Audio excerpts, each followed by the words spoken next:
gross. We're gonna complete. I hope no one else is doing a bit, but I'm doing a bit. Daddy's got a pod. I'm Casey Kasem, and this one's for the perverts. Join us in our strange ritual. That is time traveling love smut. I can only say horny in one season opener. A medium amount of fun and an extra large amount of sweaty. From the minds that brought you Giraffe and Amerisaur. No regrets, no masters. I got dick jokes to make, man. Leave me alone. This is good. This is good for anyone. This one's going to be weird. I'm very interested to see where this goes. Hello and welcome to Debate This, the show where no one is right, but someone is definitely wrong. In this show, we take time out of our busy adult lives to talk about comic books, video games, and how Buffalo, New York got so much snow this weekend, they had to pay fans to shovel their field before the football game. Awesome. Yeah. Sorry, Buffalo. I didn't, so I knew that this was a thing because Pittsburgh's playing, but I didn't know if you guys would know, and I thought that there would be a bit more of a reaction. I think you knew that we would not know what you were talking about. Well, Matt. I knew you wouldn't know, but I thought you'd at least be like, whoa, they got fans to shovel the field. Anyway, we can just move on if you don't want to. Yeah. I saw something about someone needing people to shovel the field, but I didn't care enough to look any further into it than that. So thanks for closing that loop for me, Matt. Man, I haven't thrown anything out that landed this flat since the Christmas TV episode. So, neat. A self-referential burn on self. I love that. So, if you, listener, don't suckle at the teat of Marvel quite as frequently as I do, you may not know that Marvel's latest release, Echo, is wrapping up its 15 minutes in the cultural zeitgeist. I have a lot of good things to say about Echo, but if we're being honest, I don't have a lot of good things to say about the MCU as a whole. Even as a hardcore Marvel addict, the last few years of the MCU have felt only slightly north of aimless. On top of that, the plan our fearless leader Kevin Feige pitched to us in July of 2022 now seems to stand on shaky ground. It was announced on December 18th of 2022 that 1, Jonathan Majors was found guilty of 3 misdemeanor counts of harassment and assault, and 2, due to the former, he would not be reappearing as Kang the Conqueror in the MCU going forward. This all happened in December of 2023, not It was a 2 year counts. ago, but a few weeks ago. Yeah. Let me get wait, hold on. 2023, I'll fix it in post. Great. Thank you. A wizard, Matt is. Well, and then you'll have to say he was found guilty of 2 misdemeanors because Yeah. He was found guilty of 2 misdemeanors. See, I did it. That's fine. We'll fix it in post. beautiful. Leaving all of us with the question, will Marvel commit to the bit with the previously announced Kang Dynasty and Secret Wars movies, or will they make a galactic pivot in a different direction? See what you did there. Is that a... See what you did there, Matt.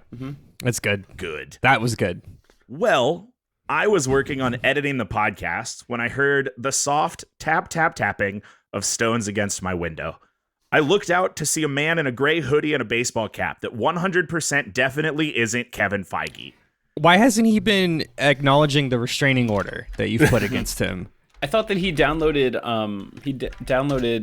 Kick just to message you outside of normal SMS like limitations.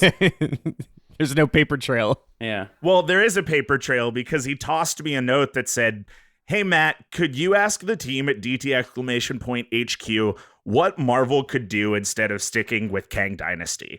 Not saying that Marvel isn't sticking with Kang Dynasty. Also not saying I have any affiliation with Marvel, but if, and then it has we, and it's crossed out, it says they, were to go in a different direction, what would be the coolest way for that direction to go? Love, definitely not Kevin Feige. That's a good save. It's a really long note, and knowing that like your bedroom's up on the second floor, surprised he was managed to throw a piece of paper high enough to get in your window, which I don't. The paper was I'm wrapped around a surprised he rock. doesn't just Clarissa Explains his way up into your room. climbed up into your bedroom Yeah. using a ladder that you leave in your yard, I assume. Yeah. Specifically for not Kevin Feige. Yeah, exactly. Yeah. Matt, future Matt, if you could just find a soundbite of that when the ladder would hit her window. I think Okay, that was quick. the best What's part that of that best show. friend's name? Because no one remembers. Sam. Is it Sam? I thought it was Sam. I looked it up. It's Sam. Oh, I was gonna say that's impressive. So here I sit with my crack team of creatives. Todd, you ought to know Thomas, Kyle, Phantom of the Opera Harper, and Andrew Tribute Henderson to answer that very question. suck on that one, Dave Coulier. Yeah, Which that's the third time I've said that this weekend. yeah. It is. All three of these songs have Dave Coulier in common. Uh-huh. That's the What thing. if? Dave Coulier was the Phantom of the Opera, and Dave Coulier is also in Tenacious D. Don't look it up. He's what that song is about. All songs only made famous after Jack Black sang them. So Oh, that's good Yeah. too. About Dave Coulier. Yeah. Yeah. these songs have a lot in common. Is the point? I love that. This is great. I mean, what Kevin Feige is going through is not great, but this is great. Anyway, let's get back to definitely not Kevin Feige. What historic Marvel arc should be the next MCU Apex plot line? Todd, open the floor. Yeah, let's just go back, Matt. So the year was 2009. We as a society just were rife with A+ Obama style hope. Capital HOPE. Well, at the same time, canonically Barack Obama was dealing with the fallout in the Marvel universe of a comic arc that you may know that we love here on the show that not everyone loves per the MCU, known as Secret Invasion. Oh, the Samuel Jackson show? Joint, yes. Yeah, all right. Famously, Barack Obama's canonically involved in the Secret Invasion.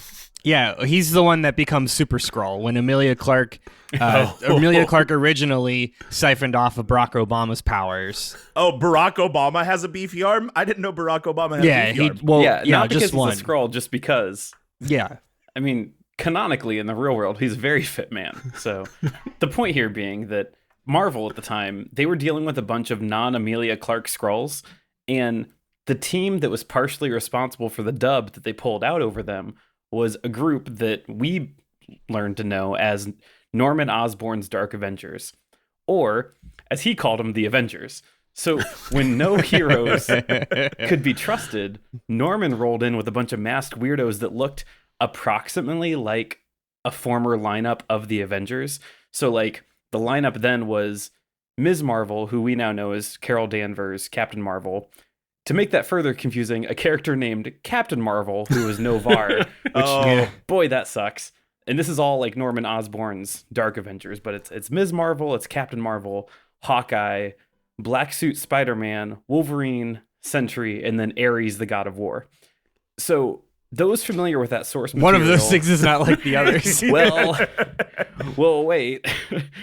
Those familiar with the source material would know this is the Dark Avengers, Dark Reign storyline, and that was a bunch of Avengers that were really just bad guys dressing up as good guys. So you had a character named Moonstone dressed up as Ms. Marvel, a character named Marvel Boy dressed up as Captain Marvel, Bullseye was dressed up as Hawkeye, Matt Gargan, who you know is Scorpion, who ultimately gets the Venom symbiote, he dressed up as Black Suit Spider-Man. Draken, who is Wolverine's son, is dressed up as Wolverine. Ares was dressed up as himself, but is kind of like a Thor replacement. Sure. And then Sentry, a dude whose canonical name is Bob. So they are protecting Earth while being led by Norman Osborn, who becomes the leader of S.H.I.E.L.D. post Tony Stark, because like Tony Stark is kind of responsible for the Secret Invasion. And he's also Norman Osborn dressed up as Iron Patriot. So what I'm saying is we're going to run the Dark Avengers Dark Reign storyline, and it's going to run as the conclusion of Thunderbolts to be the big setup to Secret Wars. And we got to do this while we figure out, this is me gesturing wildly, this whole thing. And honestly, to get there, all we really need are some clever replacements of a couple of those heroes. Just a few kind of like Marvel features, kind of like Werewolf by Night to just plug in. And then we just got to like ram jam a couple cameos into some planned movies between now and then. And honestly, we can stick this one. We can nail this landing and make it work. To pull this off, we have to introduce an entire team of characters that have not been in the MCU yet. Well, Phase 4 did it, so... I mean, listen, somewhere between what you said and what Andrew said is the truth. I don't want to say none of these heroes have been here. Some of these heroes have been here. Some can be here. Some we're just going to straight up replace. But like, we joke about a lot of things on this podcast. This has legs. This has legs, and I'm going to walk you there. He's right. I said before the recording, I said, I'm genuinely excited to hear about 2 comic arcs today, and then there's the thing that I'm talking about. I saw just the hint of what you're going to do. It's not good. Good. Well, let's save Andrew for last then. Kyle, what comic arc are you suggesting the MCU take on? Yeah, Matt. So I am suggesting a classic arc from Marvel Comics that, similar to Todd's, is going to have to do a lot of work introducing some characters to the MCU that aren't there yet. However, the difference between the arc I'm bringing and the arc Todd is bringing is that all the characters I need to introduce are fan favorites who everyone has been clamoring to be added to the MCU since its conception. You're going to tell me that Novar is not a household name as Captain Marvel, not to be confused with Captain Marvel, Brie Larson's Carol Danvers? Not to be confused with Marvel. Captain Ms. Marvel. Ms. Marvel. Or Marvel. Yeah. That whole fucking thing sucks. That sucks. I hate comics. Matt, that is because I suggest we replace the Kang Dynasty arc with the House of M arc, and using that as our entryway to introduce the mutants and X-Men into the MCU. Kyle's come to prepare a YouTube video essay. In this essay, I will. Now, I have to say, I am a little nervous, Kyle, because I remember in summer of 2020 when we were watching WandaVision saying, oh, I think we're going to do the House of M storyline. And I feel like I've been teased with this flavor before and it hasn't delivered.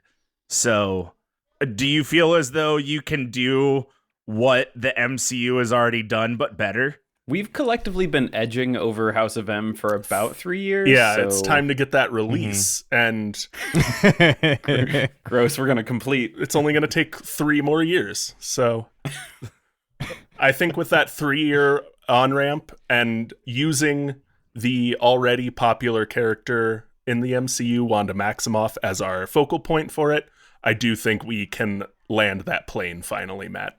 We can bring our boys home. I love the idea that the whole pitch of the tagline of Phase 5 is it's time for some release finally. All right, Andrew. Yeah. Lay it on me. What is your pitch for the future of the MCU? It's this stupid thing. So good. No. Yeah. Good. Listeners, Andrew just posted a picture in our notes, which you can access on patreon.com/debatethiscast if you want to. Go ahead, Andrew. What is this? So let me give you the lead in. So the MCU right now in 2024 is looking a little bit like Marvel did in the early 90s. Things are feeling a little stale. Properties have not been nearly as bankable as they were a decade ago, and we still haven't figured out how to write women. Really, nothing's changed. Wait, what year did you say? So this is from 93. Because the 2009 run of Dark Reign, there is so much Ms. Marvel ass. Oh, yeah. Oh, of course. It is not subtle. So it doesn't get better. You guys aren't ready for the enormous amount of Venom ass that you're going to... Lady Venom ass that you're going to get in the next half hour. That is a corner comics seemingly just refuse to turn. Mm-hmm. What happens is they get better, and then they just hard turn back to it. Yeah. Like 2009, that wasn't that long ago. Someone is going to decide, I'm going to be the artist that brings ass back to comics, and then we're back at square one again. Yeah. Yeah. I mean, we talked about it when we did Secret Invasion, the comic. Like that is basically a Hideo Kojima game. Someone looks at the list of collaborators and is like, none of those cowards are gonna double cheek up this comic like I will. Yeah. So anyway, I'm proposing that we handle the current MCU slump just like Marvel did in the early 90s, which of course is jam a bunch of edgy Venom clones down everyone's collective conscious. Yeah. So the thing that we all remember, I'm looking at you, Todd McFarlane. So in 1993, Marvel released a 6-issue run of what would be Venom's first, but certainly first of many, spin-off series called Lethal Protector, which is one, a terrible name, but two, established the world's most jacked homeless man, Eddie Brock, as an anti-hero foil to Spider-Man. This is like what really established Venom was like, he's like Spider-Man, but edgy, and he's like still saving people. Send him out to San Diego. Go San be Francisco, yeah. That's what it is, yeah. Yeah, so Venom leaves New York following like an uneasy truce with Spider-Man. He arrives in his hometown of San Francisco, and he's there to protect the downtrodden and the forgotten, and to say a couple curse words. All of those things are happening. So shortly after arriving, Venom uncovers a plot by a rich real estate mogul to dig down into the undercity of San Francisco, populated by a completely sovereign nation of mole people, to recover some lost gold. Wait, mole people? Sure. Yep, this is the storyline of this Venom spinoff series is, hey guys, there's an underground society that live in under San Francisco, an entire city underneath San Francisco that was buried during the 1906 earthquakes. But there are people that live down there that, like, not only are they like just people, they're not like homeless people, they're like an entire civilization of people that have their own government. This is just the new New York episode of Futurama. Yes. There's and like the Morlocks are a thing in the X-Men series. So but it's not Morlocks. These are just people. These are just normal ass people. Is the absolute wild thing. All I'm saying is that Marvel has a tendency to put underground societies under main cities. Marvel loves them a mole civilization. And all of these are an allusion to H.G. Wells' The Time Machine, but we can stop backing that up. What are we doing here, Matt? The Morlocks are this. I can't stress enough. These are just people. These are just people that like. No different from the people that live above, except for they live below. And they are a completely sovereign nation and do not fall under the banner of the United States of America. Anyway, so Eddie Brock is like trying to live there because he's homeless, because he's a criminal, and they kick him out because they're like, no, you're Eddie Brock, you can't live here in our utopian mole people capital. We don't know anything of the upstairs world, but we know Eddie Brock isn't welcome here. But we haven't one been more group of people that hate Eddie Brock. We haven't seen the sun since 1906, but fuck Eddie Brock. So Get your Topher Grace ass out of here. So Eddie Brock goes to the surface and he uncovers, and this is when he starts to uncover a plot. There's these like big like mercenary mech units called diggers that just have like big drills on their hands, and they're just like punching the ground. And Eddie Brock's like, as Venom, is like, we must save the Undercity. Sure. So Peter Parker sees this on TV and is like, shit, Venom is destroying San Francisco. Mary Jane, I have to go. And Mary Jane turns around so that you can see her butt in the panel and says, I love you, because that was needed. So Spider-Man shows up in San Francisco to fight Venom. Gets on a real ass 8-hour flight. He gets on a real ass 8-hour flight because he can't web swing across the country. No, you hit the Grand Canyon, nothing to grip onto. Mm-hmm. So Spider-Man gets there, they start to fight, and then together they eventually team up. They discover this plot. There's this kind of this undercurrent by this utopian futurist society called the Life Foundation. And the Life Foundation captures Eddie Brock using sonar technology, sonic technology, not capital S Sonic, lower S Sonic, thank you. And essentially like reveals their ultimate plot, which is to extract the symbiote from Eddie Brock's body. And they do that, albeit shortly. And when they do that, what they're able to do is they get 5 like small like pieces of the symbiote and grow their own symbiote spawn. So Venom essentially has 5 test tube children by way of the Life Foundation. Good. Sure. So these 5 symbiote spawn are then grown and merged with mercenaries hired by the Life Foundation. And this is the origin of the mini arc called Separation Anxiety, which is the probably the worst title to comic arc I think I can think of. Shitty. It might be, yeah. Yeah, and so this, Matt, this is what we're going to tie everything together with all of the loose threads of the MCU. Separation anxiety. My favorite part about this, Andrew, is that Venom is wholly owned by Sony and not, We're doing not it. the We're doing MCU it. at all. No, we're doing it. Fuck it. Nothing matters. So the out of the bit, which I don't know if this makes this better or worse. Lethal Protector was the source material for Venom. Yep. Sony movie. For the movie, they did a number of these things. These are things albeit that I realized poorly. while I was doing the research for today's episode and was like, oh shit, that's who that was. You hacked the source code. Yeah. Maybe since you've done the research, you can, but like no one can name all 5 of those symbiotes. One of them I is wrote Riot. it down. Yeah, wrote it and down. so One is Savage Opress. I know that much.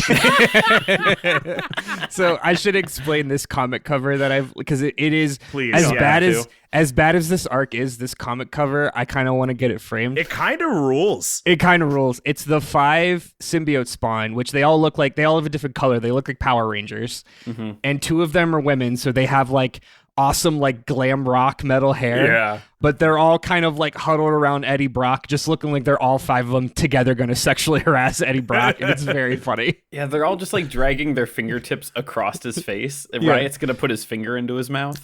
We have to make sure we give 2 of these symbiotes very aggressive gendered characteristics. Yeah. Because it's Yeah. the 90s. Yeah, don't worry. We're inclusive Yeah. now. The point that I was gonna make is that to talk about how stupid this is, they came up with 5 different colors of symbiote, you know, yellow, pink, red-ish, green, and then black, which Venom is a black symbiote. Yeah. Which then created the issue in the Venom movie, one black symbiote fighting another black symbiote in the cover of Night. Yeah. And you're just like, the fuck did you do? Yeah. I think the real bonus to today's kind of researching today's is I remembered that the Venom movie was a thing. And I remember not hating the Venom movie. And I just want to throw one more picture in here, which is just more Venom kind of being weirdly sexual to Eddie He's Brock. always so wet. And what's his chin? What's that chin doing? And the way that they draw, like I said, that Eddie Brock is like the most jacked homeless man in the Marvel universe. He looks like Guile from Street Fighter in Yeah. this It image. does look like The Guile. first one, he looks like a normal, like, comics blonde hunk. And in the second Yeah. one, he looks like Lieutenant Surge. Like, it's... Yeah. Andrew, I have one more question. In this Sure. first picture with 5 Venoms in it, are any of these Carnage? No, No, this is a no. Carnage. Carnage is entirely separate from the Carnage 5 is separate. the 5 Venoms featured in this. Okay, good. That's correct. This was the first time they dumped gasoline on the symbiote fire. Yeah. Yeah. Well, Carnage technically was. Carnage came like 6 months before this. Yeah. Yeah, but this But, is where yeah. they were like, oh, we like Yeah. it was the J. Jonah Jameson, give me more pictures of Spider-Man. This is give me more symbiotes of Venom. Exactly. Yeah. It's 100% the Carnage issues sold really well. And someone ripped a line of Coke and yelled across the artist's hall, "We need more Venoms!" Yeah. And we got this. Give us Green Venom. Look, I'm not gonna lie. I love this shit, man. Edgy '90s Marvel is my jam. Yeah. Like they look like the Power Rangers. I'm here They for do it. look like the Also, admittedly, not that much more convoluted than the MCU is currently. Fair. So certainly interested to see where you take it. Let's flesh this out a little bit. To make this play believable, we're going to have to tie in a bunch of shit from previous MCU properties. So in what ways will you weave this new story into the existing MCU? And honestly, bonus points to you if you can tie up a loose end left by a Disney Plus show. Todd, kick it off. Yeah. Okay, Matt. Loose ends from Disney Plus shows. Name 3. Don't name 3. Do you really want me to got do it that? already. I can. Hulk's son. Got it. Stop at 3. This is actually pretty easy. So I'll run down the list of characters that are relevant to the story and kind of identify the ones that either already exist or can easily be replaced or honestly just introduced. Start simple. Hawkeye in this story is replaced by Bullseye. Since Colin Farrell's too busy being the Penguin, what we can do is we can dip into the bullseye that shows up in the Daredevil Netflix series. Actor Wilson Bethel. Don't know what else he's doing. Inarguably better than Colin Farrell's bullseye anyway. Yeah, he was a really good bullseye. I kind of liked I Colin also Farrell's liked bullseye. Colin I mean, Farrell's bullseye. You can like them both. I did too. I'm just saying the Netflix one was inarguably better. Yeah. Fair. Yeah, I'll give you that. Here he is. He's unhinged. Works great. Everybody loves it. We haven't had a Marvel boy yet, and frankly, we do not need a Marvel boy. We don't need to deal with the confusing Captain Marvel bit, so this is nothing. Forget about him. Naming convention's dumb. We don't need Marvel boy into a Captain Marvel unless we can get Jude Law back as Jan Rog, and then we will make something up. If he is available and he wants to do it, we'll make it work. Doesn't make sense, but for Jude Law, we would do it. He'll be Marvel Man. Marvel Man. Cut print. Send it to production. Just think of Zoolander, like, Marvel Man. Marvel Man. I heard he's looking to put a pool house by the pool he built after he did the first Captain Marvel movie. So you might be able to get him, Todd. And I mean, this whole bit is that these are imposters that are replacing current Avengers. So pick Avenger who punch good. That's now Jude Law. Mm-hmm. Great. All right. In this story, Ms. Marvel, who knows Captain Marvel, is leading the Avengers. And it starts out where Norman Osborn is leading the Dark Avengers. He calls her in and he's like, I'm your new boss. And she's like, fuck you. You're not. I won't be doing that. And so he teleports and goes and gets Moonstone to be the new Ms. Marvel. We don't have Moonstone. Not important. We got a better play. We'll bring in Rogue to play Captain Marvel. Because in the comics, Rogue and Carol Danvers have this like long history. She steals her powers. All we need to do prior to this is have a Rogue and Captain Marvel interaction to seed some tension, and we're set. And as far as casting goes, maybe we even bring back Anna Paquin. Is it fan service? Yeah, it's fan service. Her and Brie Larson, pretty similar in age. I think it works great. Cut print, get in line. Speaking of X-Men, how do we get a Wolverine here? Easy. By the time this happens, we'll have seen a Wolverine. I want to emphasize a Wolverine. So I don't know who that Wolverine is, but we'll have seen him. We know we see a Hugh Jackman. There's got to be another Wolverine at some point. So we just take that new Wolverine, we cram him into this team of bad guys because he doesn't know any better because he's being gaslit by Norman Osborn, which is a theme here. And we set up for a future redemption arc. Great. Everyone loves it. Get in line. Ares is Ares. Okay. We don't have an Ares. You're not going to try to square that circle at all? Well, what we're going to do instead is we don't need an Ares. We've got a Hercules from Thor 4. We do have a Hercules. Holy shit, man. All We right. got Brett Goldstein. That's the loose end. We've got Brett Goldstein. The only Who thought one. we were going to see him again? Again, this whole story is that the heroes have failed. The villain team of the Thunderbolts also just couldn't get the ball across the finish line. And so here we are. Avengers and Hercules. Fits the bill. You forgot about Brett Goldstein, didn't you? Everyone forgot did. about Brett Goldstein. We all did. And I'm sad because, like, man, what a good Hercules casting Brett Goldstein is. We are never going to see that guy again. In my notes to prepare for this, I literally said, forgot about that guy, didn't you? Yeah, we all did. Great. I literally, I read 3. Oh, shit. Yeah. That's the guy from Ted Lasso. Yeah. Mm-hmm. I read 3 different listicles that are something along the lines of MCU characters that you forgot or will never see You'll again. never see again. Yeah, I think we do see Brett Goldstein again. I hope we do. He was so proud of that cameo. He had his mom go and see Thor 4, and it's a really funny story. Go look up that interview. I'll talk about it in the post show. Okay, so the black suit Spider-Man is obviously Venom, played by Matt Gargan. We've already got a Matt Gargan in the MCU from Spider-Man Homecoming. We could run with that, I guess.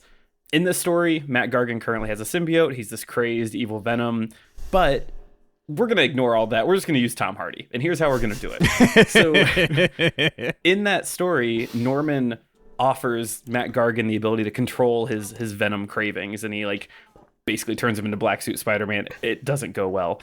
But I think we can run that again. Norman offers a way to make things right, uses some weird science, helps, Tom Hardy control, I'm just going to call Brock Tom Hardy. Mm-hmm. He helps Tom Hardy control the symbiote.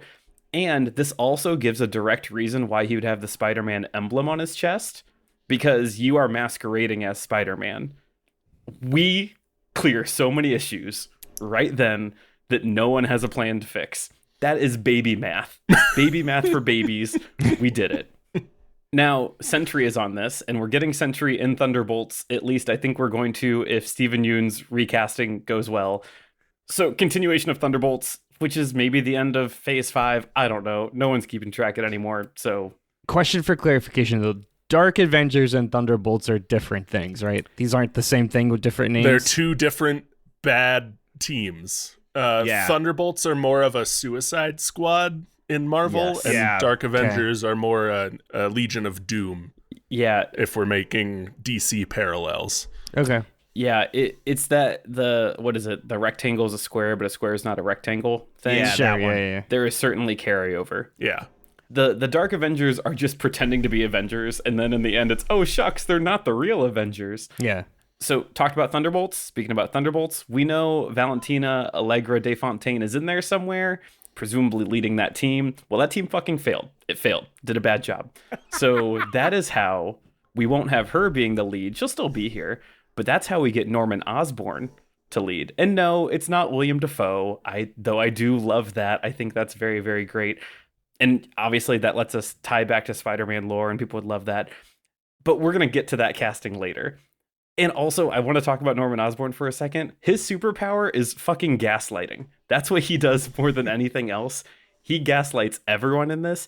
It's awesome. He does such a good job. Like, he does this interview on TV, and I got to talk about it in the post-show. He references Hawkeye and the Scarlet Witch and does this whole thing, but hey, those are 2 more appearances. They're not here, but it gets people jazzed for what we're doing. Another stupid thing we get to do here that ties up a loose end. Norman Osborn suits up as the Iron Patriot, which ties back to the PR failure in Iron Man 3, where Rhodey is briefly Iron Patriot, and it's a whole thing. And I mean, I guess he could do that again. I think that's fine. But I almost like the idea of him being like the dude in the chair. And instead, we have Sam Rockwell's Justin Hammer roll in as well, instead as Iron Patriot. As soon as you said you were going to change the Iron Patriot, I knew you were bringing back Sam Rockwell. It's Sam Rockwell. I would have bet money that Justin Hammer would have come up on the show at least once today. Oh, yeah. Yeah, so that is some connections on loose ends. There's some of those are flimsy. I'll call that out. Some of those are good loose ends that get tied up. And I think that this all slates really nicely to get us where we want to go on loose ends and promising new beginnings. I will counter your same argument to say half of those properties are owned by Sony. That argument doesn't hold in court because that would argue against my entire pitch. So I would also offer this, and if it pleases the court, what was the post-credit scene in Spider-Man 3 but Tom Hardy sitting at a bar in Tijuana? Nobody remembers. That No is one my remembers. entire crux. That's the entire crux of my bit. I like this world. The energy's good. Hey, you want to go kill Spider-Man? Let me lick the TV screen in this hotel room. I watched that again today. I cannot stress how stupid both of those post-credit scenes were. I watched them again today. God damn it. Man, We were all tricked. Morbius was a movie.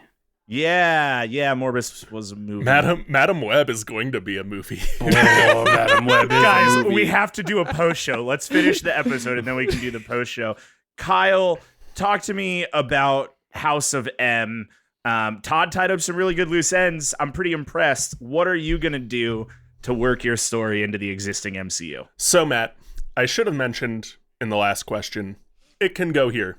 House of M is a X-Men story arc that is famously kicked off by Wanda Maximoff saying no more mutants and effectively wiping out the mutant abilities of all but 20 mutants on the planet Earth. That needs to be said before we dive in here. As far as tying it in, we are both going to tie this into the existing MCU and bring the new X-Men, not the Marvel new X-Men, just like a new group of X-Men, because the Fox properties have ended, into the MCU. So this is going to pick up from the end of Multiverse of Madness. As we all clearly remember, just like we all remembered Hercules, at the end of Multiverse of Madness, Wanda had accepted that using the Darkhold was bad, and she brought down Mount Wundagore, I'm sorry. It's Wundagore, but Wandagore's really good. Wandagore's really That's funny. just a bad Freudian slip. Brought down Wundagore destroying every copy of the Darkhold in the multiverse, and apparently sacrificing herself in the process. However, we know in comics, no one is really dead except Bucky, Jason Todd, and Uncle Ben, and 2 of those 3 have very prominent arcs in movies about how not dead they are. So, we have a little bit of setup to do, but that's okay. First, in a post-credit scene for Deadpool 3, we're going to reveal that Wanda isn't dead. Oh, shit. Then, in Agatha Harkness, the show about witches, we will learn that through some MCU retconning, Wanda is a powerful chaos witch because she actually has a mutation on the gene that makes witches witches. Then, in Thunderbolts, Ghost Vision is going to be our MacGuffin. The Thunderbolts gotta reclaim the United States government largest stock of vibranium. And that's going to make Wanda and Vision kind of our antagonists. And as the Thunderbolts try to recover Vision, Wanda's going to run defense and try and restore his memories. And somewhere in there, we're going to yada yada that Vision is a mutation of the original Ultron code. All right. We have set up 2 mutants in our MCU now. Wanda will then succeed in bringing Vision back, restoring his memories. But at the end of Thunderbolts, she will be captured and brought in for her crimes that she committed in WandaVision, Multiverse of Madness, and the events of this Thunderbolts movie I'm pitching. This will all set up for Avengers 5 to be House of M, with Wanda imprisoned and on trial. And this is largely going to be minor action, lots of it's going to be our Marvel courthouse drama. It's going to be our Marvel. We've never had one of those, so there you go. Yeah. But with a twist here. So Wanda and now Vision with his Wanda memories restored still want their kids. So at the same climactic point in the comics where Wanda said no more mutants, she is instead going to, and maybe powered with a Infinity Stone to tie this back in, she's going to say more mutants in an attempt to bring her kids into this reality another time. That, Matt, is going to set off a worldwide event similar to the Unblip, where the Earth is now populated with millions and millions of new people who are all mutants. And then that brings us into phase 7 now, I guess, with a world no one knows adjusting to all of these new mutants. Can I ask a question? Please. So what you're saying is she doesn't say no more mutants. She says no. More mutants. Yes. Precisely. Good. Yeah, let's hinge that on a comma. I love it. That's funny. My favorite thing about your thing, Kyle, is that, and I mean this sincerely because I know that you were not as lost in the sauce as like Todd and I was back in the days of WandaVision, but what you have pitched is what for a long time we were all really sure was going to happen. Yep. I was also pretty sure we were building to a House of M-esque flip on that and bringing in the X-Men. Yes. In all of y'all's defense, like Elizabeth Olsen did, I mean, this is the picture that somebody presser. uploaded here. Like she said in 3 different pressers, like, I love the House of M storyline. Yeah. It's one of my favorites. It's why I wanted to do this show. Yeah. And the real answer is, I mean, Elizabeth Olsen is smart and has a good management team that was like, you should talk about this because that's how they're going to keep you around forever if you keep talking about it. Yeah. Yeah. Well, I'm really excited about both of these 2 things. They're both clear, concise, and they tie up some loose ends. All things I'm sure I'll also say about Andrew's idea. What you Do you got? want to be equally as excited about my thing? So, okay. So we all know, clearly, we all know that the MCU has done a decent enough job paying off some things that they teased over the years. We had Adam Warlock in Guardians 3, Jane Foster and Darcy Lewis made recent appearances and stuff. Betty Ross is apparently showing up in the new Captain America, which cool, I guess. But for every completed thread, as Todd pointed out, there's another loose one with a wasted casting on the other side. So, Matt, in one swift motion, I'm going to close all of these threads and give all of these "we'll never see that person again" characters a second chance. Okay. And that's because, Matt, in Separation Anxiety, there are 5 symbiotes spawned from Venom that all develop their own personalities and motivations. Now, the first and probably most important is Scream, a.k.a. Donna Diego, a.k.a. the first of the Venom asses that we get. That's a picture that's another panel that I just uploaded. Oh, yeah, whoa. That's a Venom ass. A couple of things to diagnose here. One, we have a different version of Eddie Brock. This one, he looks kind of like Jesus. Yeah. He is in a Jesus pose for sure. Yeah. He kind of And looks then, like Carrot Top. Like if Carrot Top just got out of the shower. Yeah, I told you, most jacked homeless man in the Marvel universe. So Donna is kind of like the de facto leader of these 5 symbiotes, just insofar as like she's the brains of the operation. She's the heart behind it. Donna was also the first of the 5 successful test subjects. So she shows up in Lethal Protector and fights Spider-Man in a mall. Cool. But she is also the one who reveals to Venom that she and her colleagues, all 5, volunteered for this. So this wasn't like a thing where they were just like drifters captured by an evil corp. Like they all volunteered. They're killers. Yeah. They're not killers. They volunteered. No, that's the thing. They volunteered to, basically they thought they were doing like a super soldier project. Gotcha. Yeah. Don't they all? That's what they all say. And she specifically says like, no, like we wanted to help people, blah, blah. So, but the Life Foundation is, not an unsubtly horrible, evil company. Well, they're called the Life Foundation. Right. That's like having a folder on your computer that says not porn. Like it's clearly not porn. Exactly. And as such, I think it's only right that it's only right that the first symbiote host will be the equally idyllic Gaia, who we of course saw in Secret Invasion, played by Emilia Clarke.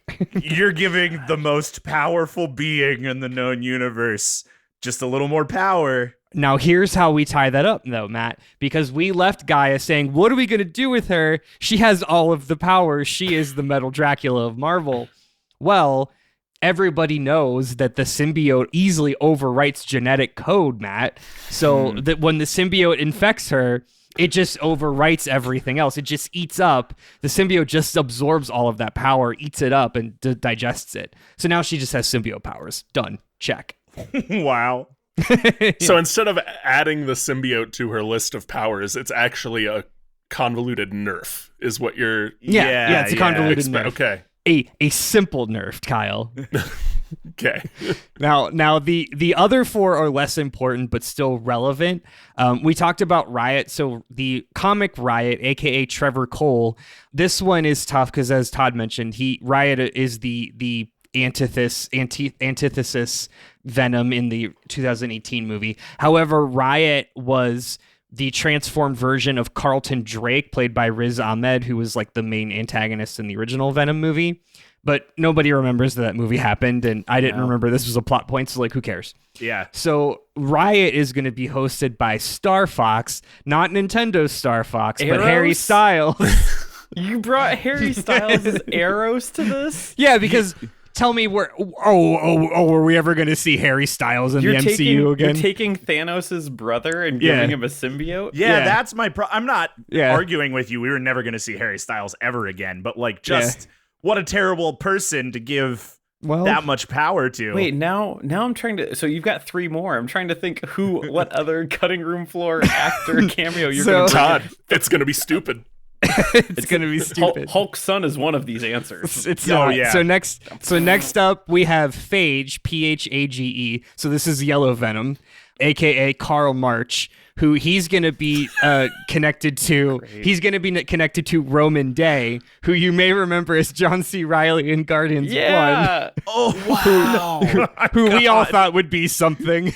He's the one that's supposed to pick the Nova. Yeah, he was supposed to pick the Nova, and I'm pretty sure died in... He's dead. He's Yellow Venom now. In the setup to Infinity War.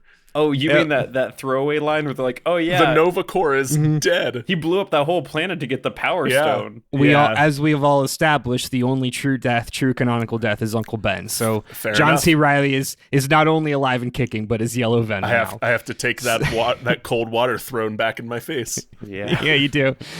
Fourth is Lasher, aka Ramon Hernandez, aka Green Venom. So this is going to be, Todd already mentioned, we've got a Mac Grogan in the MCU, but he just showed up in one scene. Michael Mando showed up in one scene in Homecoming. But he had a scorpion on his neck. One tattoo to hinge a whole character. He's already, Todd, he's already been Venom. Why not make him Green Venom? Fair. You know what? That's pretty airtight logic. Yeah. Now, finally, this is, I think, the best one. So we've got our pink Ranger, Pink Venom. Oh, she was my favorite. Yeah, well, she's going to be your favorite continued because this is Agony, a.k.a. Leslie Gesnaria, a.k.a. This is going to be Sharon Carter because we all know Marvel painted themselves into a corner with that one. Man, what the fuck did they do with Sharon Carter's What the fuck did they do with Sharon? So I'm giving them an She's out. carrying What If, apparently. No, that's Peggy Carter, not Sharon Carter. That's Peggy okay. Carter. Yeah. Okay. Yeah. No, I'm giving Marvel an out here. I've given Feige 2 outs. I've given Feige an out for Gaia, and I've given him an out for Sharon Carter. Feels Make like them you gave him an Venoms. out for Arrows. Yeah. Feels like you And gave Harry Kevin Styles. Feige 5 outs, honestly. Yeah, that's true. I asked for that a was the point. pitch, and you brought me a life raft factor. So there you go. Let's see. That's, what did I call this? Separation anxiety. I did it. I mean, I've always thought that somewhere in Marvel HQ, there's like lines tracing plot. Like there's a hidden like sketchboard somewhere. But no, and I still believe there might be. But for all 5 of the characters you've got, like there's Gaia and there's a line to a big question mark circle. Yeah. We can Yeah. get into it more in the post show. That Variety article revealed there is no board. There's no plan. They not have a plan. they have been winging Yeah. it from movie to movie, and until Endgame, it worked. They just got lucky with the Russo brothers. Yeah. Yeah. All right. Well, what a journey that has been, both through your ideas and through the present state of the MCU as it stands. Thank you for reminding us of all of those things. I have one more question for you here, and then we're going to take a short break. But first, how will your story culminate in the next big 2-part Avengers movie? Like I said at the top, everything was gearing up for Avengers 5 and 6 to be Avengers Kang Dynasty and Avengers Secret War. So, Avengers Secret War. So, Avengers: The Secret Four. the Secret Four. Yeah, that's when they bring the Fantastic Four in. And that's it. And it's Marvel, it's Avengers versus Fantastic. Anyway, what will the 2 movies be titled? Are we still doing Secret Wars? How are we getting butts in seats? Todd, take it away. Yeah, we're gonna do this. It's gonna be easy money. So Thunderbolt's gonna do fantastic, scientifically proven. So that means this becomes very promising because this just builds off of that. The other bit here is that in this 2-part story, we're gonna have Avengers Dark Reign and then the Dark Avengers, because I think those are actually pretty solid titles. The first part will be the team assembling to fight off a world-threatening thing because the heroes have done a bad job and the Thunderbolts are a failing idea. So hence, Avengers Dark Reign comes in. Avengers team fails. Norman takes control and paints them as the bad guy. In the comics, this follows off of a big Skrull showdown. We kind of already did that, and it didn't go great. And so It's okay though, Todd. No one watched it either. Yeah. So we kind of can go 2 ways. Either different world-threatening thing happens and they step in, or we have to wrap up the Amelia Clark thread that she's not a symbiote-bearing being, and so she's got to get defeated. I don't know. Anyway, bad thing ends. Villains align under Norman's leadership. Closing scene of Avengers Dark Reign is him calling a meeting with all of these terrible people, a la Nick Fury in the original Avengers team. The second movie, The Dark Avengers, is going to drop following Fantastic Four, so scientifically proven will also be very good. This is important because Doctor Doom plays a big role in the Dark Avengers Dark Reign storyline. So the Dark Avengers, they're following Normie Oz as he leads the strike team to tackle major issues. And he's also just running this immense slanted PR for this group of murderers. And it all focuses on this encounter with Doctor Doom between him and this ancient sorceress Morgan Le Fay. They've got this whole history, like magic. She travels across time traveling sorceress, yada yada. But anyway, this does a very, very important thing because Fantastic Four introduces Doctor Doom. This gets us a Doctor Doom feature. And it also ties to magic shit, which Marvel's all about right now. And it also focuses on time travel existence bits without making it a key point of the story, but still being there. And obviously that's just been like a juiced thing since Endgame. The other reason why this is going to work really well is crowds love heel turns, and this is a heel turn of a movie. And to be clear, the difference between this and Thunderbolts is that Thunderbolts is going to be a lot of like covert Suicide Squad, you're an undercover group of mercenaries, blah blah blah. This is the opposite. Norman Osborn is the head of S.H.I.E.L.D. Like, Tony Stark is the head of S.H.I.E.L.D. prior, and then they're like, it's your fault the secret invasion happened. You're out of here. Norman Osborn, you'll be the new guy. Get out of here. Norman Osborn, whose base is in Colorado, he like flies Maria Hill out there just to fire her. It's like a real shitty thing. Wow. Kind of like how Secret Invasion brought in Colby Summers for one episode just to kill her. Just to kill her off. Yeah. Yikes. Yeah. So Norman Osborn is the head of S.H.I.E.L.D., but in the very first issue, he's like, no, we're going to call it Hammer. And his like sidekick person is like, well, what's that stand for? He's like, that's your first job. Come up with an acronym. I love that. What's really funny is if we do the Justin Hammer becomes Iron Patriot, it leads to a very funny moment where he's like, we should call it Hammer.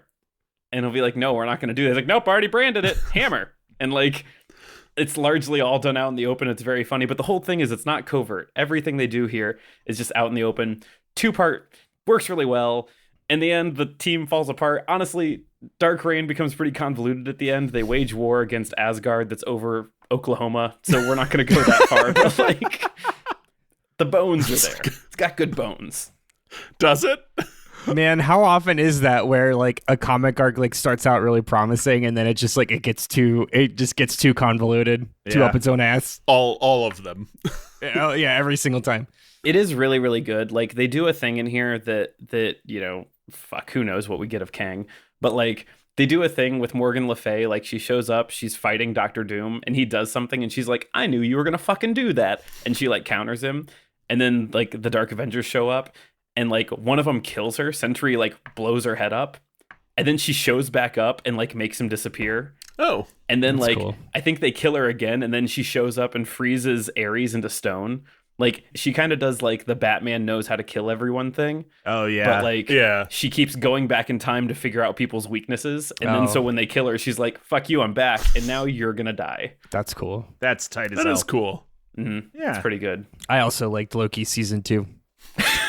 Like I said, it's got good bones. Mm-hmm. All right. Speaking of bones, tell me about the bones of WandaVision. Nope. Did we get there? House of M. House of M. House of Did M. we get there? Survey says yes. Kyle, go ahead. Yeah, Matt. So I already spoiled. Avengers 5 is going to be House of M. That's going to be our title here. Kang Dynasty gone out the window. But we are going to have a longer wait between 5 and 6 than we did between 3 and 4. Because we first, before we get to Avengers 6, we need to see this world after Wanda has brought mutants into it. And that is going to be our first wave of GBIS, getting butts in seats. Phase 7, or whatever phase comes after Avengers 5, I don't even know anymore, No one knows, Kyle. is going to be all mutants. It's going to be Oops, All Mutants. The movies are all going to be, we're going to leave the Avengers on the back burner for a little bit and do some movies just setting up the mutants. We're going to have a standalone Magneto movie first. We're going to kick it off, standalone Magneto movie, get our sympathetic villain going right off the jump. The first ever planned standalone First Magneto ever. movie. Nothing listen. else was planned before this. Yeah. X-Men First Class was obviously supposed to be a Magneto standalone movie, and it was rad as fuck. Yeah. First Class It was is a good That's movie. It's a Yeah. very good Yeah. movie. in that standalone Magneto movie, we're also going to introduce Mystique and the Summers brothers. That'll be our introduction to Scott Summers Cyclops and his brother Alex Summers Havoc. Then we're going to do a standalone Charles Xavier movie. We're going to see the Mansion. We're going to do Cerebro. We're going to introduce Beast and Angel and Iceman and Jean. That'll be our next movie. We're going to do a Black Panther 3, but it's actually going to be like a backdoor Storm movie. We're going to set up Storm there. Perfect. Dope. Oh. We're going to also introduce Nightcrawler and Colossus, maybe. I'm going for like a not born in the United States mutants here. That's that angle. And then we're going to do a No Way Home type movie with old Logan, played by Hugh Jackman for one last time again, passing the torch on to whoever our new Wolverine is. Or maybe it's going to be X-23. For the first time ever, yeah. And not new Wolverine. Yeah, for the first time ever, blah-de-blah. And that's going to introduce Sabretooth and Rogue. Somewhere in those movies, Magneto's going to keep showing up in post-credit scenes, forming the Brotherhood of Mutants, and we'll finally get a name drop of the Brotherhood of Mutants. Then, in an Avengers 1 type event, we're going to do our first mutant team up with the X-Men as opposed to the Avengers. This isn't going to be Avengers 6 yet. This is the X-Men 1. Giving us the first official formation of the X-Men. It's going to be your basic School of Gifted Mutants versus the Brotherhood of Mutants, showdown, yada yada. From there, Matt, we are going to go into Phase 8, which is going to take us back and show us what the Avengers or the new Avengers or whoever the composition of the Avengers is at the moment. We're going to go back and see where they've been, how they've been adapting to the introduction of the mutant problem, let's say. And this is all going to build up to the culmination of these two phases, Avengers 6, X-Men versus the Avengers. All right. I think it was like a scoop. Oh God, probably 8 years ago at this point. That like there are a couple IPs that Marvel had just like snatched up titles. Oh yeah, and one of them was Avengers versus X-Men. Yeah. Because it's like it's not an if, it's a when. Right. Okay. Right. Well, and the reality is that like if Marvel keeps going long enough, everything becomes an if and not a win. Right. Or becomes a win and not an if. Excuse me. Yeah. Yeah. What win, not what if. Anyway, Andrew, round us out here. Tell me about the bones of your thing. Yeah, sure. The bones of a symbiote. The they're well, symbi bones. Symbi bones. Spoiler alert: there aren't no bones. It's a no bones day for Venom. It's a no bones day for Venom. Honestly, that's kind of like the whole thing with separation anxiety. The comic is Venom's just in like a test tube, and he's got no bones, he's got no host, and he's just kind of like sliding around like Slenderman, and is like, Eddie must find Eddie. Anyway. That's a good Venom. Venom's so weird. Thanks. I watched Venom, the movie. So Avengers: separation anxiety begins with the totally planned and not at all cheap promotional Sony tie-in post-credit scene that we talked about in No Way Home. Whereas we all remember Tom Hardy gets blipped out of the bar in Mexico back to, we assume to be his home universe, but like, no. Yeah. And the camera pans on that droplet of the alien symbiote that's on the top of the bar.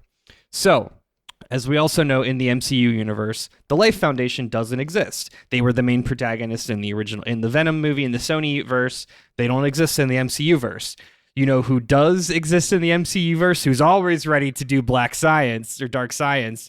That is, of course, Justin Hammer, played by Sam Rockwell. Yeah. Ding. So Justin Hammer gets a hold of the symbiote, and that he is the one via the Hammer Corp who creates the 5 symbiote spawn. So, in a series of quick cuts, much like Infinity War, we see his AIM goons wrangling up the 5 predetermined hosts from across the planet / galaxy / graveyard of wherever Nova was blown up.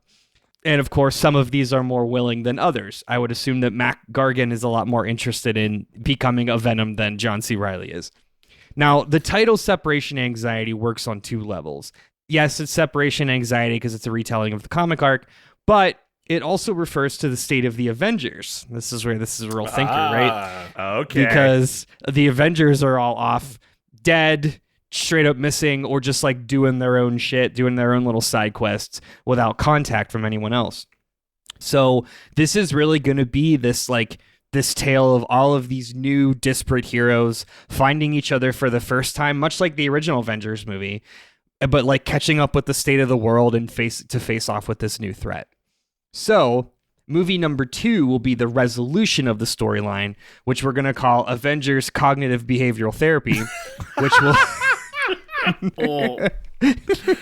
will quickly, it's going to be like Endgame. It's going to quickly conclude the symbiote storyline in much like, so the way that the symbiote storyline is revealed in Separation Anxiety, the whole time Donna, who I talked about, the fiery redhead Venom. Yeah, the first one, the main one. The first one, she actually just murders the other ones in secret with a sonic knife. It's actually very anticlimactic because her symbiote is like, you must kill them. And she's like, I will kill them. And she does, and that's kind of it. Right on par with the whole, these arcs start strong and then just go, Yep. Sure thing. So after she kills the other symbiotes with a sonic knife, most of the rest of the movie will just be each of the Avengers in therapy talking about the trauma of the blip, because Disney can never let us forget that Endgame happened. And that's it. And they're just talking about feelings they never processed before. All right. Cognitive behavioral therapy.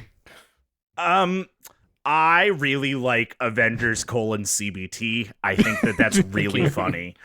Also, I can only imagine the forceful BetterHelp product placement in Avengers CBT, and I think that that's very funny. Matt, you're acting like BetterHelp isn't going to have a tremendous scandal between now and the release of the 6th Avengers movie. Yeah, that's assuming that company still exists by then.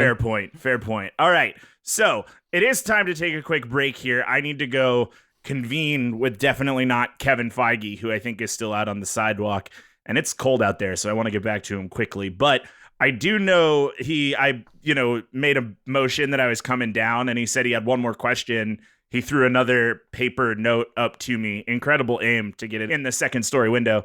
And it said, hey, it's me again. Definitely not Kevin Feige. Question, who will real Kevin Feige, again, definitely not me, bring out on stage at next year's San Diego Comic-Con in a branded baseball cap to announce this big new change and be the feature cast of your story?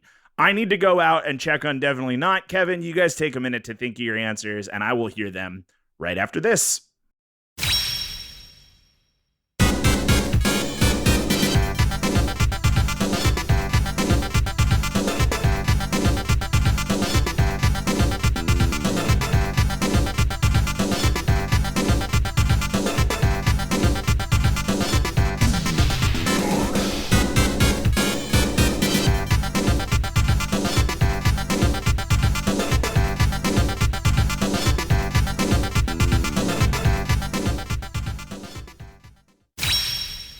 All right, I'm back, and I have given some hot chocolate to definitely not Kevin Feige, who is still out on the porch. But while I am constructing a note to toss back to him, I've asked you to figure out who real Kevin Feige can bring out on stage at San Diego Comic-Con to announce this big pivot. So, Todd, Matt, can I first ask why you don't just invite not Kevin Feige into your home? Why you are making him drink his hot chocolate out on your porch? Right. So I've never met this guy before. It's not Kevin Feige. If it was Kevin Feige, I'd invite him in, but... Kyle, he's very clearly said it's not Kevin Feige multiple times. You're right. This is a stranger. Yeah. Anyway, Todd, who's the big get for the Dark Reign? Yeah, so as with any of these big reveals, they're going to load the stage up, but there will be a big announcement at the end. So Sam Rockwell's coming out first. And like he's gonna chew up that stage. He's gonna do the Justin Hammer strut out there. People are gonna eat it up. It's gonna be so good. Is it gonna be Hammer time? It will be Hammer time. It is always Hammer time. Disney has already secured the rights to MC Hammer's hit song. Yes. Mm-hmm. They actually own MC Hammer, I think. Following him out onto the stage will be Tom Hardy. And they're going to reveal the concept art for the black suit Spider-Man at this moment. Though, because he is kind of a comics fan himself, on his t-shirt, he's going to have the original Secret Wars cover that has the black suit Spider-Man, but in the cropped shorts, just because that's very, very funny, and he would do that sort of thing. Julie Louise-Dreyfus is going to come out as Val. got to do that. She's still there. She's pulling strings. Big announcement for us on this pod, but not for this reality, is that our Doctor Doom casting will be coming out because he'll have been revealed in prior when the Fantastic Four casting announcement comes any day, never. I don't know, sometime between today and forever. And that's going to be Cillian Murphy is going to roll out because that's a Doctor Doom casting, and I think the internet has seen his penis now. The big reveal. Todd, we've all seen Cillian Murphy's penis. That's just canon. And that's a requirement to being cast as Doctor Doom. As we all know. These are all facts. The face is covered. The penis. You can't honestly consider yourself a film buff if you haven't seen Cillian Murphy's penis. That is accurate. That's what they teach in film school. The big reveal, however, is going to be they're going. So when Jay Feige, who's much warmer in this reality, says that this team will be picking up from Val's hard work in the Thunderbolts because it's being led by Norman Osborn. And that Norman Osborn is played by none other than Matthew McConaughey. And so Matthew McConaughey is going to come strutting out in a black suit, and that's when Jay Feige is going to hand him the Avengers cap. And people's fucking heads are going to explode because Matthew McConaughey is going to get to gaslight people as Norman Osborn, which then means he gets to be Green Goblin years down the line. And come on. My favorite thing about this, Todd, is Norman Osborn, like famously a New Yorker, Matthew McConaughey, famously a Texan, and has not shed his Texas accent once in his career. Yeah, he's an actor. He can act. All right. I'm walking here. See, it's half perfect. the people in the MCU are British, and like not an accent to be had in any of their characters. Debatable. And British actors are different than Texas actors. Prove your work. We don't have time to go down that conjecture hole. Kyle, who is warm Kevin Feige in your universe going to bring out on stage for the House of M Avengers? Yeah, Matt. So it's going to start out real simple. We're going to start out and Elizabeth Olsen is going to do a lap on stage in the Marvel ball cap. She'll sit down, and then Paul Bettany, same thing. Marvel cap is going to do a lap across stage. And then Kevin's going to talk a bit like that's it. Like that's all we've got. And then just casually while Kevin's talking, we're going to get Michael Fassbender out on stage. Hell yeah. And he's going to come out. He's going to do a bit where he's like acting like he's at the wrong event. He got lost at Comic-Con or whatever. He's supposed to be at the Assassin's Creed booth. Yeah, exactly. But Kevin Feige's going to pull out a hat and go, guess what, guys? We got our Magneto. And the press conference is going to continue, and James McAvoy is going to do the same thing, except instead of Kevin Feige giving him a hat, he's actually going to pull off the wig that James McAvoy is wearing, and that's how we get our Charles Xavier casting reveal. I love so much that Magneto can't be more than 10 years older than Elizabeth Olsen. Yeah, it's true. If that, his canonical daughter. Here's the one, not in this continuity. Two, the reason I went with first Michael Fassbender, and then if I did Michael Fassbender, you gotta do James McAvoy too, is I do want a second crack at the Magneto origin story that we were promised that eventually became First Class. So Michael Fassbender, I think, is right at that age where he can play a younger Magneto for the 15 minutes of the movie that he has to, and then we can put some old makeup on him, and he can be Ian McKellen-aged Magneto for the end and the rest of the run of the X-Men and the MCU. Okay, but like, honest question, and I don't know how you guys feel about this, but like, much like, you know, like, do we need to see Uncle Ben Dagan? Like, do we need to see another Magneto, like Magneto in the... I don't think this Magneto needs to be in a German concentration camp necessarily. We can move that timeline forward and find another traumatic, awful event to put him through to make his story as sympathetic and connect to the same themes. It's going to make a lot of people mad, but I stand by it. Comics are about making people mad. Was that Days of Futures Past where he's like living in the woods and like those two cops show up and he has to like kill them because they try to kill him? Yeah, it's Days of Future Past. Yeah. Is it? Yeah. Hmm. Unless it's X-Men Origins, but I'm pretty sure it's Days of it's Future not. Past. I didn't see X-Men Origins, so Was it? Was that not? No, or maybe that was Into Apocalypse. It was Apocalypse. It might have been Yeah, Apocalypse. because he lost like everything. Yeah. The whole thing. The only good scene of Apocalypse was that. That was like a good way of doing a Magneto origin. Every major emotional scene that Michael Fassbender got as Magneto was awesome. The scene in the brewery, the scene when he kills like when he kills Kevin Bacon's character, like Yeah. spoiler And alert. that's the other reason I'm bringing Michael Fassbender back. Is because every time he plays Magneto, he just eats, and then so good. Yeah. we got to give him another movie to do him justice. Yeah. Yeah.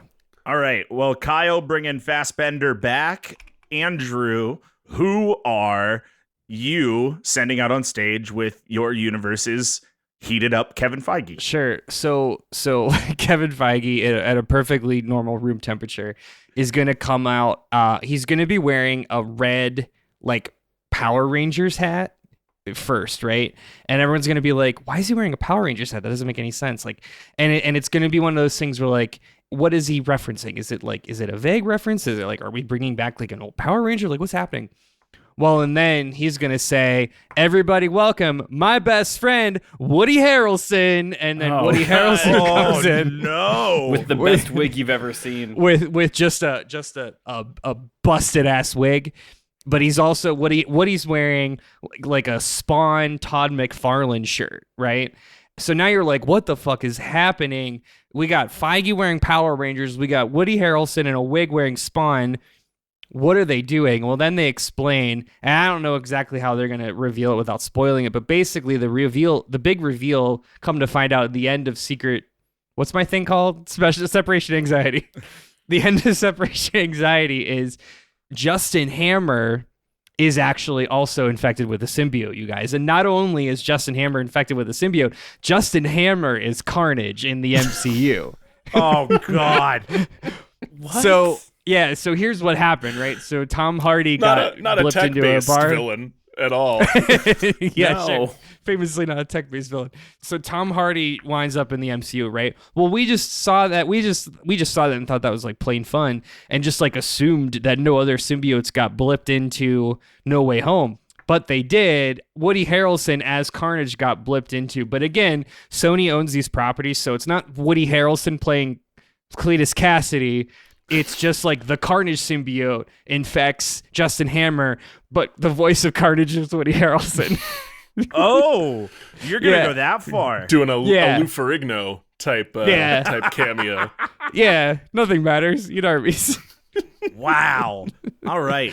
What an ending. I am really impressed. I enjoyed hearing about these different comic arcs, and I am excited to tell my new neighbor, not Kevin Feige, what Marvel may or may not be able to do if they he's your decide not to neighbor. do. So your neighbor's just standing outside your house? No, he's your new neighbor because Kevin Feige lives underground with the rest of the mole people. Well, people. Well, they're just people, Andrew. Yeah, man. Just like the ending of every Disney Plus show, we tied up all the loose ends. So while I go out and talk to my friend, not Kevin Feige, why don't you guys just go ahead and if you shout loud enough, I think he'll hear you. Can you just give me like a closing statement, maybe in the form of like a tagline or not? You know, just wrap up your whole plot arc in one closing statement for me, if you would. Yep, easy. We're going to touch on time travel. We're going to touch on weird sorcery shit. We're going to give villains that play as good guys. We're going to get fun cameos. Honestly, it might be the only four things that can really like set the Marvel Cinematic Universe on a really good trajectory going into where we're going. So, Sam Rockwell. All right. Look, Disney's got to make hay out of the multi-billion-dollar purchase of Fox Studios, and doing House of M and bringing the X-Men in is the way to do it.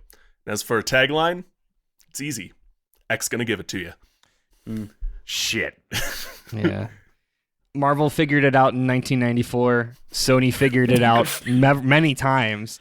The only way to save a Marvel property is to throw more symbiotes at it. Stop.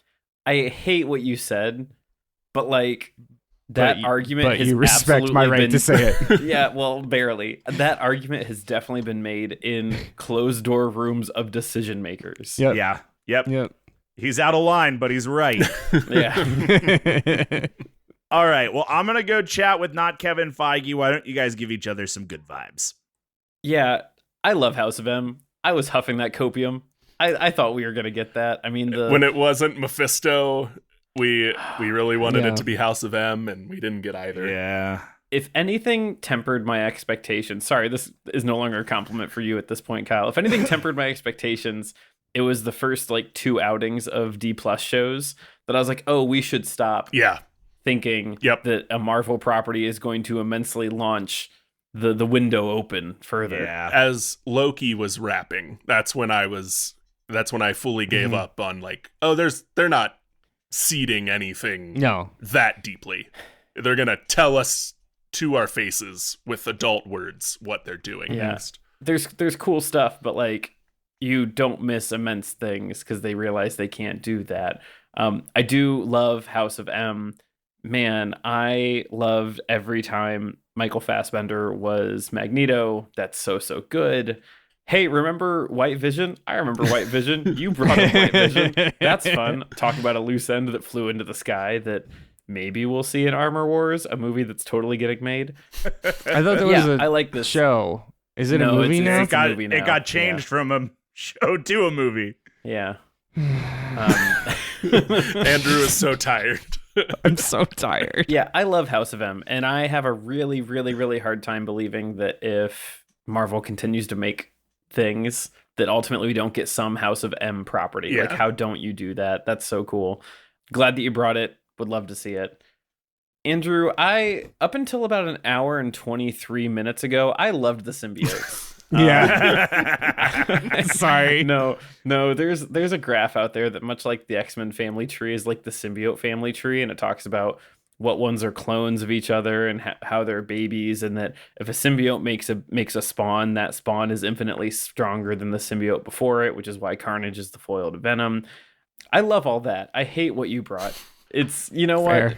But again, it's your right to bring it, and I do really love the symbiotes, and, you know, there's still a part of me that wants the flavor text where we talk about Krull, the Black King, and how there's a flying dragon named Grendel, and how there's a planet of symbiotes, and We'll need to do that at some point for yeah, sure. it's again not an if, it's a when. But boy, thanks for pulling up a bunch of C tier characters and cramming symbiotes into their bodies. Glad you did it. Yeah, Todd, you really want the Dark Avengers, and I gotta respect your game and your commitment to it. I do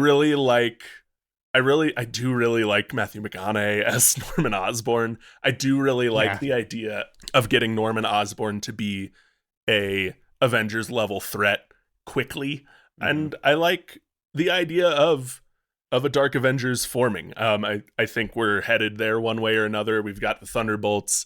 To mention a character that storyline has been dropped entirely, we got to get Val. We got to get Julia Louis-Dreyfus back in the MCU doing stuff, and I think that's a way to do it. So Is she not back? is she back? I mean, she's gonna be in Thunderbolts. Yeah. If it Says happens. Beginning, Todd middle, about and end of the sentence. That's what Todd says about every character that comes up on this show. Listen, the only other person on that Thunderbolts lineup that you couldn't count on would be like Taskmaster and Ghost. Like, felt like those ones were stretches to put on that lineup. Yeah, and Andrew, I gotta hand it to you. You brought a very debate this answer today. Todd and I brought very real possible answers, and you brought Thanks, buddy. 5 Venoms, and someone's got to keep us grounded in our roots, and Yeah. you did that.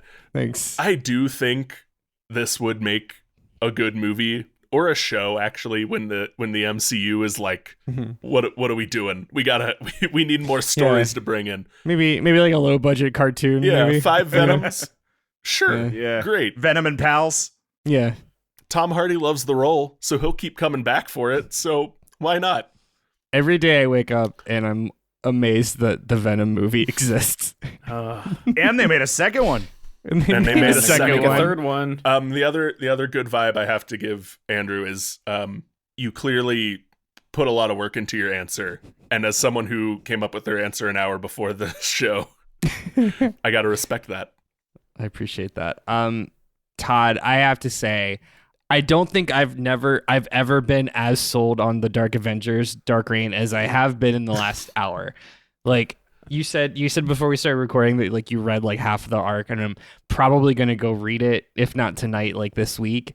As much as I learned that I remember that the Venom movie existed at one point, I also remember how much I love Norman Osborn as a character and as just like a figure. Mm-hmm. And that answer, your answer was very well executed. Kyle, on a similar vein, the worst thing I can say about your answer is that it makes me sad that the MCU will never do something nearly as cool or as respectable to the X-Men as what you've done today. Me too. You might sit here and say that you didn't take very long to create your thing. I guarantee you have just taken more time to think through the introduction of the X-Men than any highly paid studio exec at Disney will do. Man. I took no time to write it down. This idea has been percolating in my head since I guess 2020, whenever WandaVision came out. You've spent enough time on it. Yeah. Then that does show.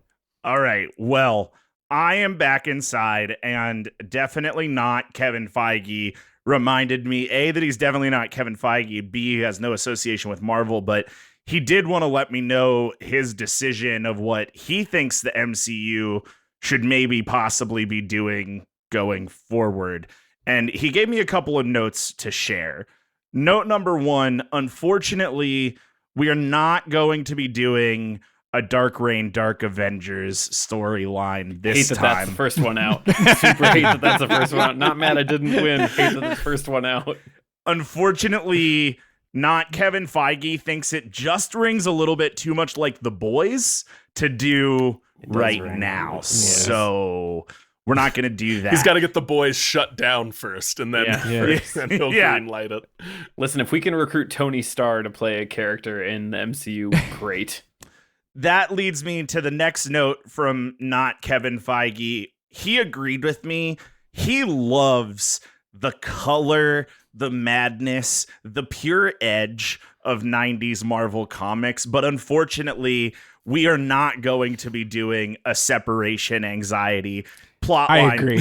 Oh, thank Christ, Kevin. Oh, Kevin. It's actually for the same reason that Kyle suggested. We thought we were going to get assistant funding from BetterHelp, but we're not confident that they won't have a scandal in the next 7 to 10 years.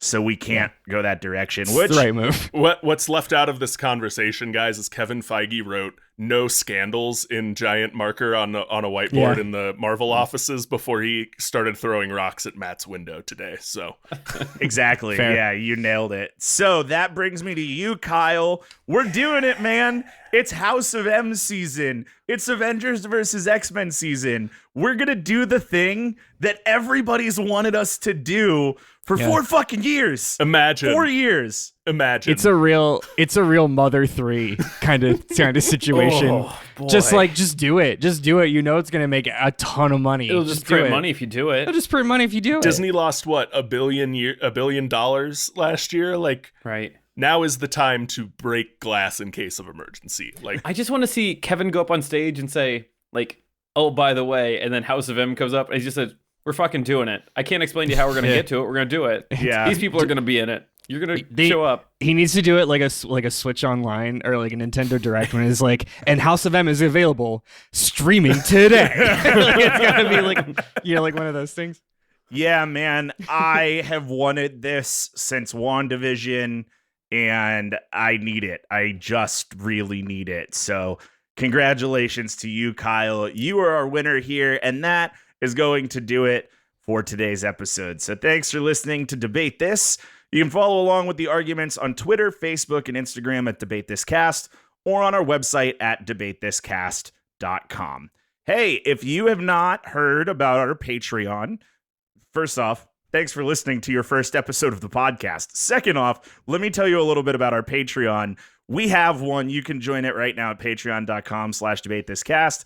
I mentioned earlier it'll give you access to our show notes if you join at a higher tier, but if you join at the entry tier for as low as $5, you get access to our patron community Discord, which I spent a lot of time this weekend rebuilding and reorganized, and I'm really proud of it, and I really want more people to join it. So head to patreon.com/debatethiscast to join our Discord.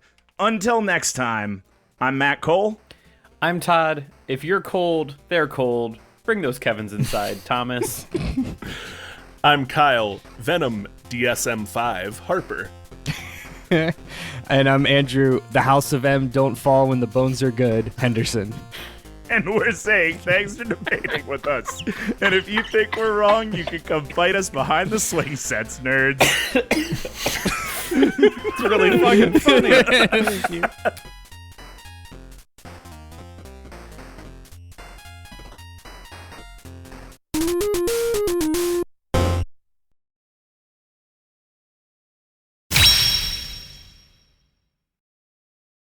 Ship Adventure. The closing track is On Our Way off of the album Dunes at Night.